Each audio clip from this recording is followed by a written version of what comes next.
I just drove over 4,000 miles on a road trip. And the question is, would I do it again? Absolutely yes.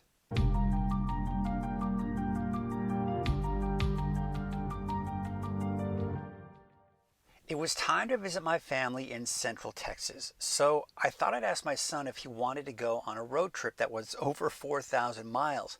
And to my surprise, he said yes without any hesitation. So I opened up a better route planner and planned out the trip between Northern California and Central Texas. Now it gave me a few options, and the route I decided on came out to just under 2,000 miles with 13 supercharging stops. Now that may seem like a lot of stops, especially when you compare it to a fuel-efficient ICE vehicle that could get there in less than 6 visits to a gas station. But I think you'll find in the end that frequent stops is actually a good thing.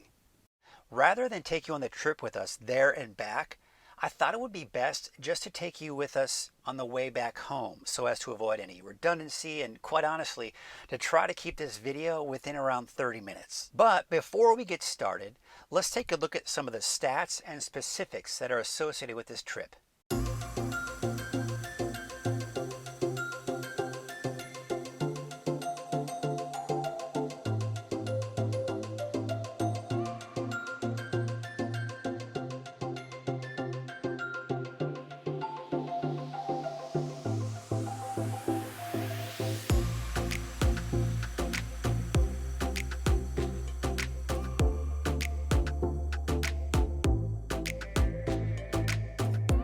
So let's get started in a town in Central Texas called Temple, where we started early in the morning.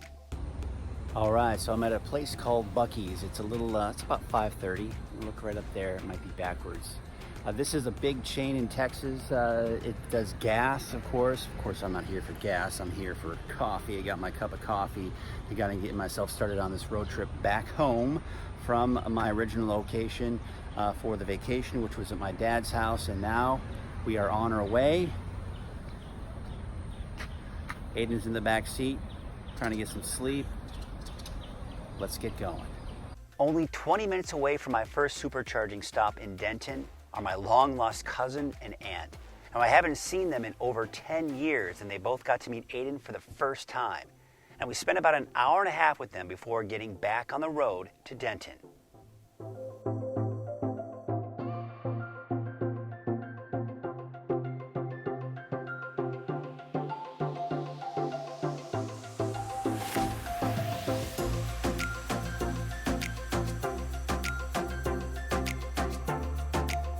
Supercharged stop number 1. We are in Denton, and we got here about 20 minutes ago. It is about 10:23 in the morning, and we're just kind of wrapping up a little bit of a charge. I want to make sure we get up to about 10% battery capacity to our next destination, so I'm going to give it a few more minutes. But we are heading off to Childress. So far, fairly uneventful.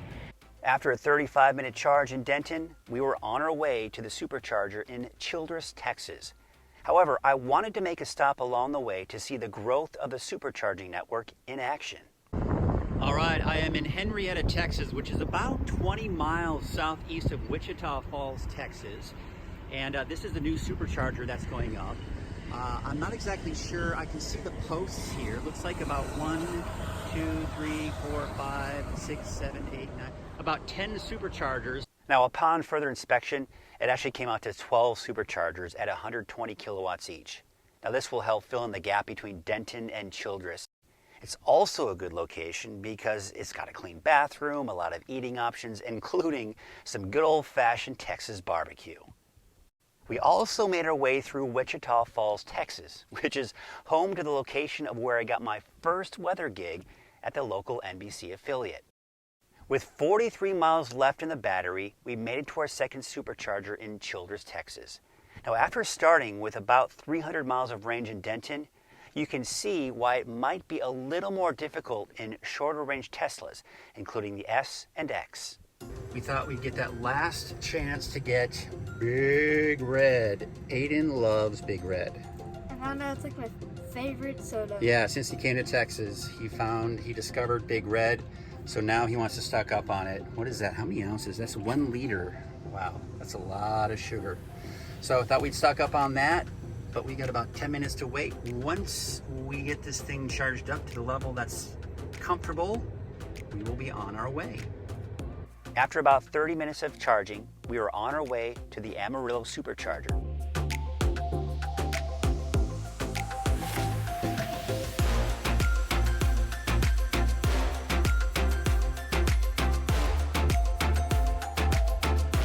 And a ride with 81 miles left on the battery. And after a quick 15-minute charge, it gave us enough energy to make it across the state line from Texas to New Mexico, where our fourth supercharging stop would be in Tucumcari.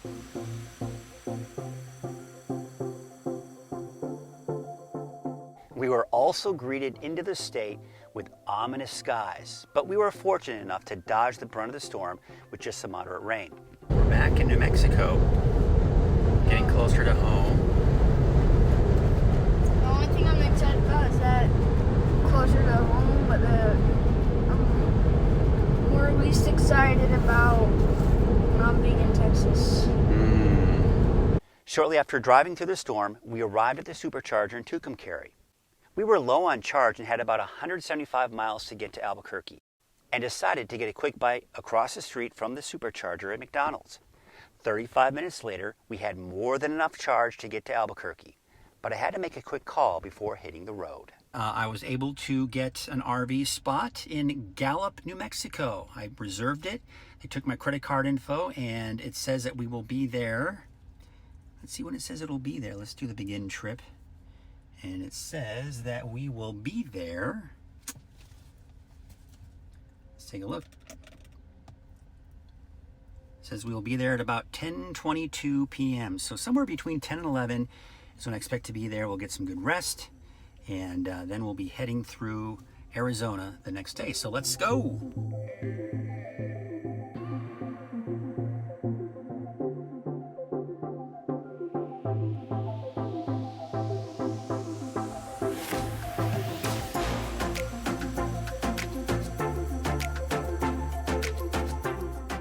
Made it to Albuquerque and got a restroom break. Aiden played a few games to kind of pass the time, but we are ready to head on to Gallup. And from Gallup, take a look at our entire trip here. We are going to make our way all the way to Gallup, which will take us about 2 hours and 8 minutes. Get us there about 10:30.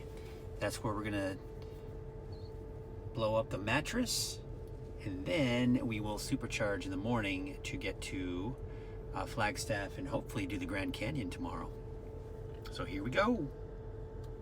We made it to the Gallup RV site with 2 minutes to spare. We were both pretty tired, so I'm glad I called ahead to reserve our spot.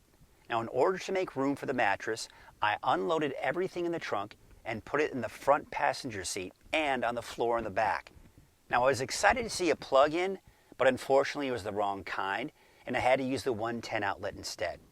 Now, since I had less than 20% battery, I couldn't turn on the AC, and the 110 plug wasn't giving us enough juice either. So I cracked the windows to let in some of that cool overnight air. And we had a long day ahead of us, so I wanted to make sure we got an early start the next morning. All right, so it's about 3:41, 42 in the morning. It's the next day, so it's day 2 of traveling to get back home to California.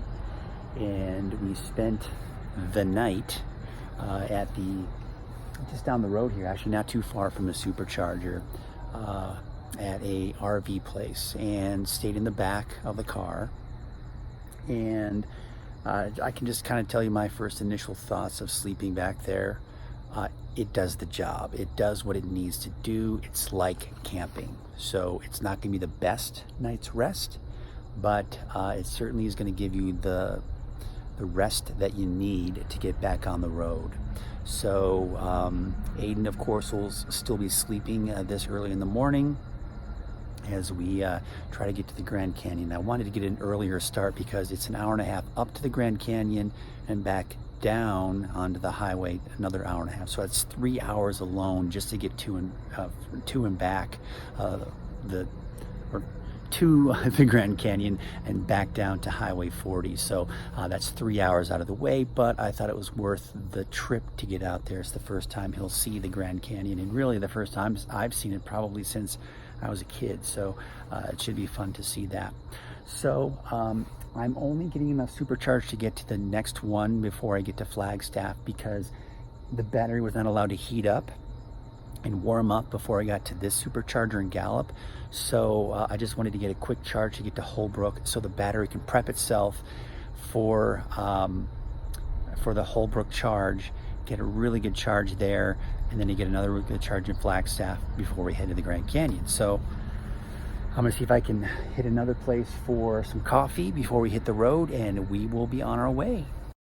And not too far from Gallup, I received this alert.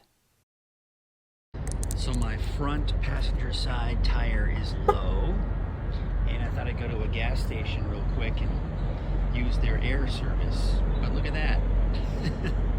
This is why, if you remember, if you watched my video, making sure you're prepared.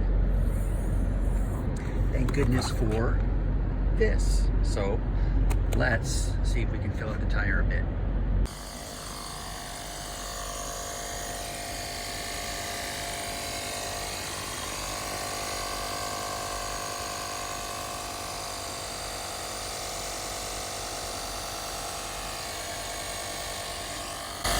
The digital pressure gauge on this has been getting bad reviews, so we'll see how accurate this is.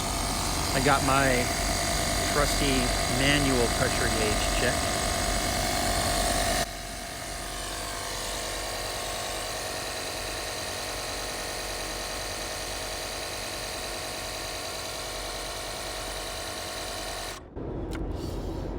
All right, so it says it's at 41. We'll check its pressure and see how it's doing.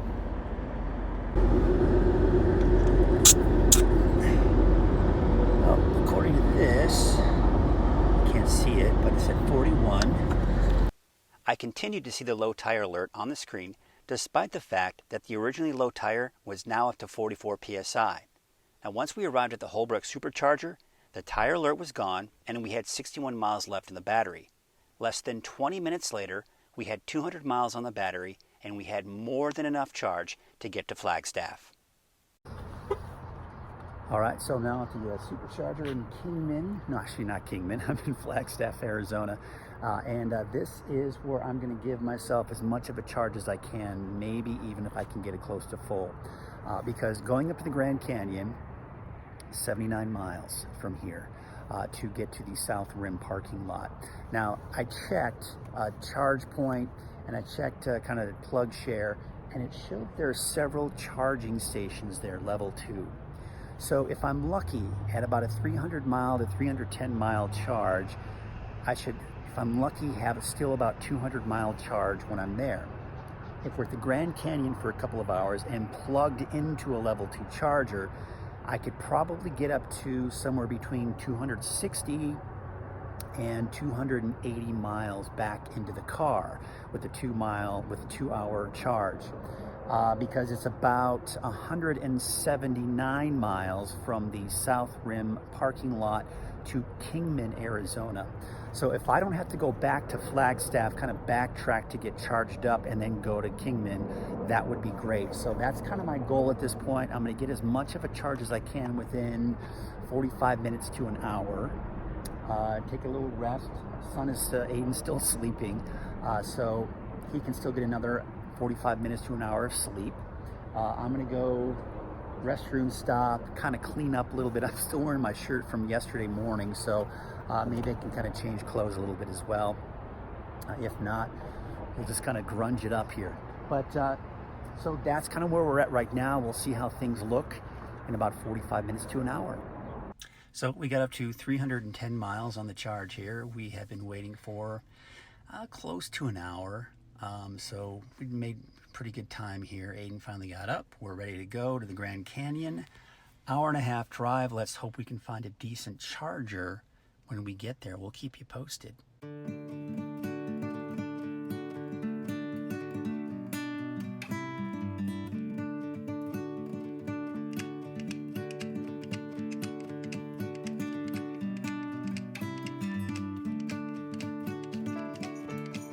Okay, we made it and we found a charger. There was no one else there. There were 4 Tesla chargers, and it had some good power going through. It was getting about 30 to 40 miles per hour. So we're planning on spending about 2 hours here. We're at about a half a mile, 3/4 of a mile from the visitor center, which is where all the good stuff is. So Aiden has yet to see the spectacular Grand Canyon. I think he's going to be a little surprised. I don't think he quite understands what he's going to be in for. So yeah, things are going pretty well. We're getting good walk, and hopefully we can check out some of the trails too. What are you doing? Taking video.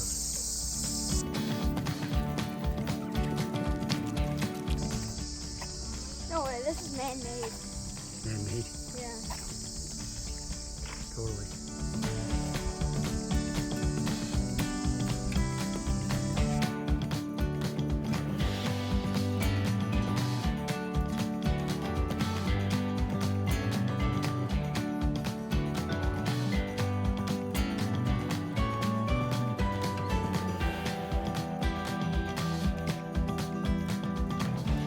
So this is the charger. There's 4 of them right here. 1, 2, 3, 4. And then there's 2 other universal chargers, not Tesla. And I plugged this thing in. We went on a hike for a good couple of hours, and we have got basically a full charge. So we are gonna head on to Kingman.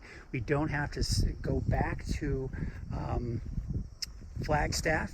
We're gonna be heading straight to Kingman, and we can get our road trip, get ourselves back home. So that was awesome. And there's just a lot of different chargers around here, even on the way up. So let's head on out to Kingman, Arizona. I later discovered a supercharging station is being constructed as we speak, just south of the park entrance. It just keeps getting better.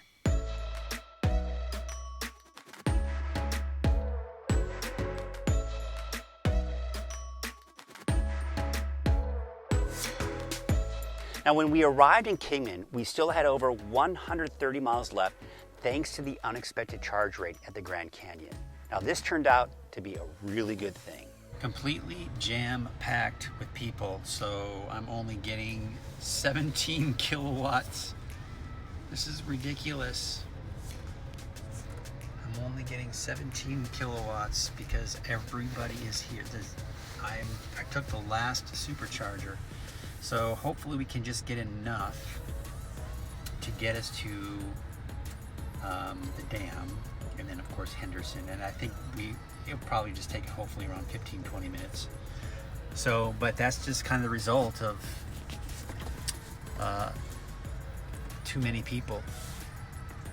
It remained crowded, and thank goodness we only had 92 miles to get to the next supercharger in Henderson, Nevada. So we left the Kingman Supercharger about 20 minutes later and had only gained about 40 miles of range, which turned out to be more than enough to get us to the Hoover Dam.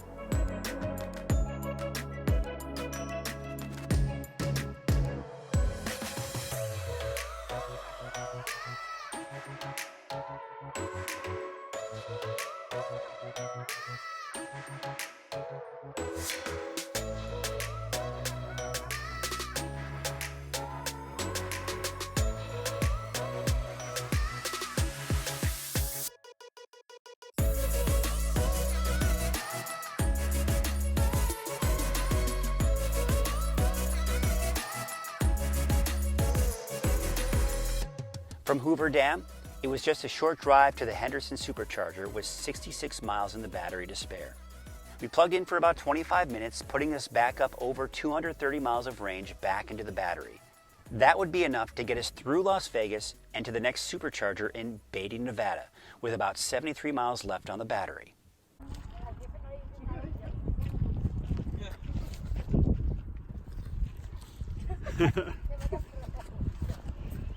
Want to pet him? Let's see if you can pet him. Don't bite me.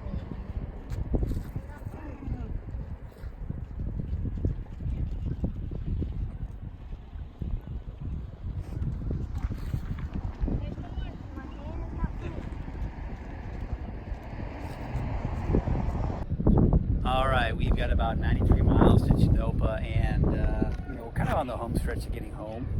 But I'm getting kind of tired, so I think we're going to try to find a hotel to stay in Tonopah. I think I found a couple of places. But we've got I don't know, probably about 10 or 15 minutes of charging, and then we can get on the road and then see if I can book a hotel. And right next to it, we have got Charge Point. Pretty cool, good stuff. And we've got, looks like some DC fast charging right here. So we've got the CHAdeMO and the CCS, so pretty cool, good stuff. Good to see that. Oh, it's out of service. It's out of service? Yeah. Oh, see, look at that. This was a quick 15-minute charging session, since we only had 93 miles to get to the next supercharger in Tonopah, Nevada. Now, we were getting pretty tired, so we booked a hotel room for the night across the street from the supercharger. Charging for about 5 or 10 minutes, so I can put it in Sentry mode. Not a big fan of where the parking is on the hotel that I had reserved. So it's kind of back there in the dark. And I'm not too happy about that, so I want to make sure that I've got Sentry mode on through the night. And that, of course, as we know, can drain the battery.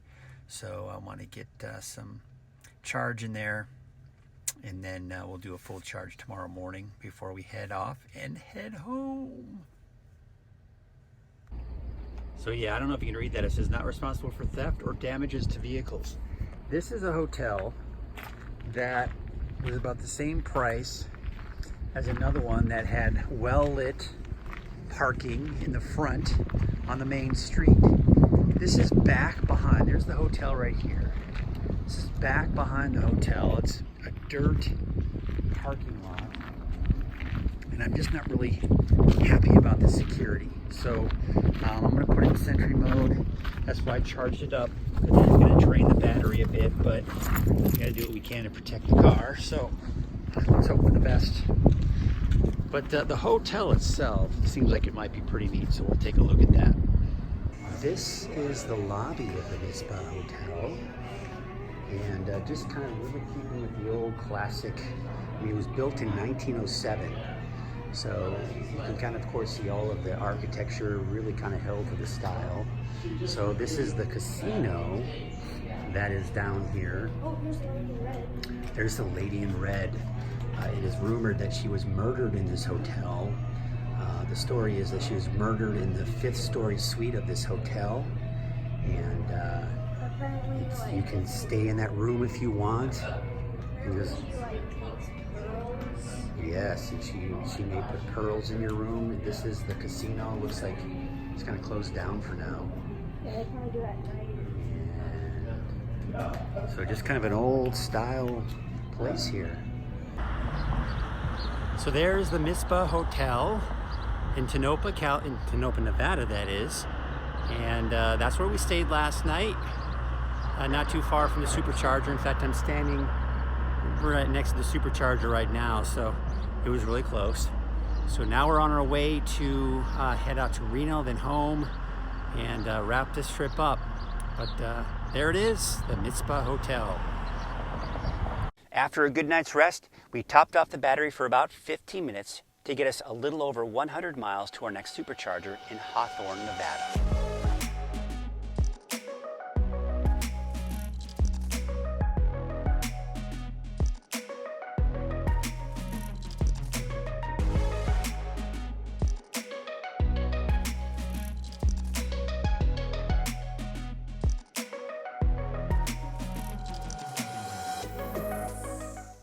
Now, we were plugged in there for a little less than 20 minutes before we were on our way to our last supercharger of the trip in Reno, Nevada.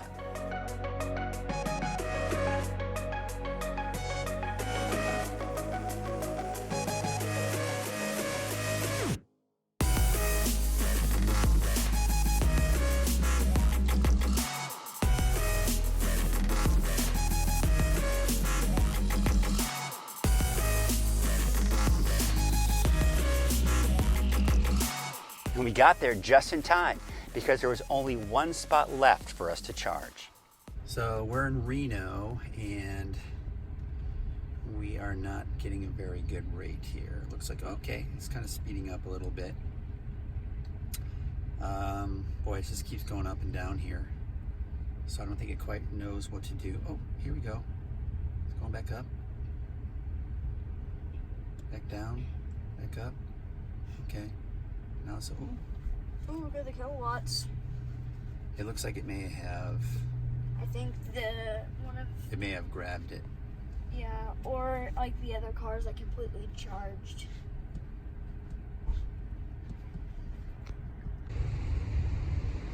Okay, we're in Reno, and we have a total of 6 superchargers here, and they are all completely being used. I was very lucky, and at least to start my charge, I'm at 122 kilowatts, so doing pretty well. I did get the warning that because it is a high usage, it'll only charge me up to 80%, but I am gonna need to probably charge more than that. So I plan on staying here for at least an hour. So I think we're gonna head on out to Atlantis, see if there's any food options there, go to the bathroom, and then we will be on our last leg home. So again, planning on about an hour to charge. We shall see. But Reno, big charging stop right here. A lot of people stopping to charge. Being from California, we kind of forget and take for granted the smoking laws. Man, it was just one big smokehouse in there. Everybody with their cigarettes, so we had to get out of there. I know we're like maybe oversensitive or whatever, but I just couldn't take it anymore. Aiden couldn't take it anymore. Smoke is terrible. So we're gonna walk around, see if there's something we can find, but I don't know. I have to try to find something to eat. I'm sure there's some good restaurants in there, but it's smoky. Literally, my shirt smells like cigarettes. Does it? Yeah. That's how it used to be when I would go to bars when I was a young lad. I would smell like smoke. Terrible. I even smell smoke out here. I know. Not too far. I know. We're Californians. We're spoiled. Only if those people with oxygen in there, then we would. Yeah. All right, let's see if we can find a place to eat. All right, so after walking around a bit, this is all we can end up with. Popeyes. Not a big fan. Aiden likes the shrimp though, so we'll see how it goes. As anticipated, we were there for 1 hour to give us the charge we needed to get home, which was about 200 more miles. Now we made it home safe and sound, and although we had a great time, we were glad to be home.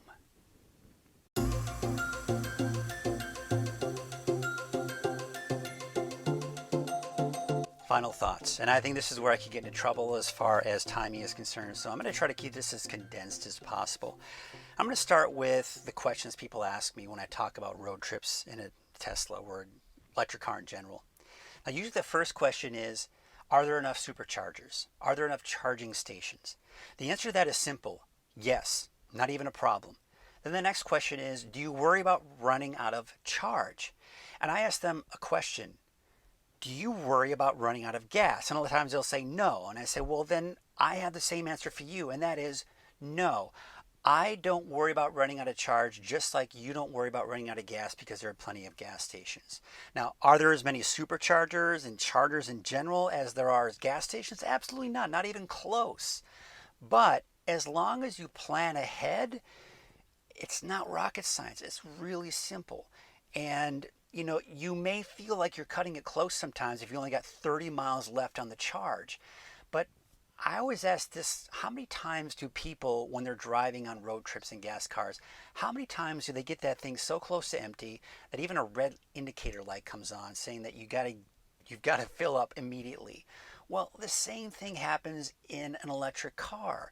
The green indicator that tells you how much charge you have left, it turns yellow and it just says, hey, listen, you may want to think about charging when you can. And if it turns red, then that's the same indicator, that's the same warning that you're getting when your gas car has a red light that turns on. In this trip alone, I saw 2 people, I repeat, 2 people walking on the side of the road with a gas can because they ran out of gas. I never once saw any electric car stranded on the side of the road because it ran out of charge. In fact, I don't think I've ever seen an electric car stranded on the side of the road because it ran out of charge. You know why? Because people with electric cars actually plan better than people with gas cars. Because if you have a gas car, you kind of take for granted the fact that gas stations are pretty much everywhere. So you have the same issues, you have the same problems as far as anxiety is concerned when it comes to gas cars. You just don't have it. I don't have it. You know, range anxiety, I think, has become less and less of an issue and less of a topic because the charging network, not only with Tesla, but charging in general, the network is getting larger and larger. And you will eventually have that option to stop wherever you want and charge up and not have any issues. Then the next thing people might argue is that you've got to make more stops. You may have seen at the beginning of the video that I had 14 supercharging stops. And in a gas car, especially a fuel efficient one, you will most likely have to make maybe half that many stops. But here's what I like to say to that. When you are driving on a road trip in a gas car, how many times between gassing up do you need to stop for lunch or stop for dinner, stop for a snack, and especially if you have passengers, stop to go to the bathroom? Most likely, that 6 stops to fuel up for gas will turn into 12 or 13 or 14 due to the fact that you have to make other stops in between.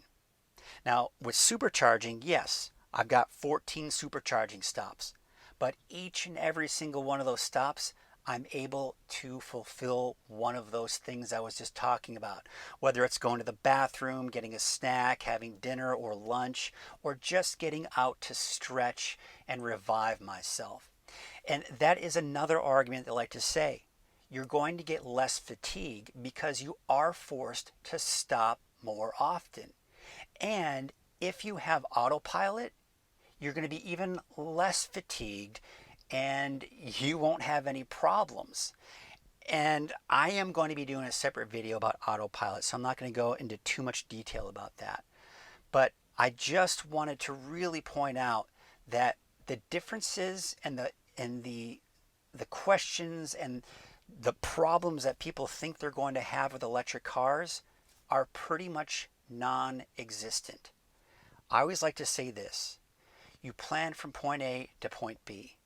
When you have a gas car, you don't have to really think about as much where you're going to stop for gas. That's usually not even something you think about. With an electric car, yes, you do need to think about it. You do need to plan ahead. But one of the things that you'll do, it's really easy. When you're stopped at a supercharger, all you do is you go to the navigation system, you look where the next supercharger is or where the next superchargers are, and how much you need to charge to get to the next one. It's as simple as that, and it's really easy, and like any other thing, it's just really not an issue. So those are my final thoughts, and I probably could have condensed them even more, but sometimes that can be a difficult thing. I do plan on taking some of the other aspects of this trip and making more content, such as supercharging network, something on autopilot, and probably a few other things that I'll think about along the way. So be sure to look for those videos in the coming weeks. And if you have any questions or even a video idea based on this road trip, let me know in the comment section below if you think it's a video that I could make. I mean, I may or may not be able to do it depending on the type of footage and if I'm prepared for it. But I'd love to hear some of your suggestions and love to hear some of your questions as well. And if I can get to it, I'll do the best that I can to answer them. So again, thank you all so much for watching. If you are thinking about buying a Tesla, you can use my referral code for 1,000 miles of free supercharging. I'll of course post the link at the bottom of this video. And if you like this video, give it a thumbs up, and better yet, you can subscribe to my channel. So until my next video, stay positively charged.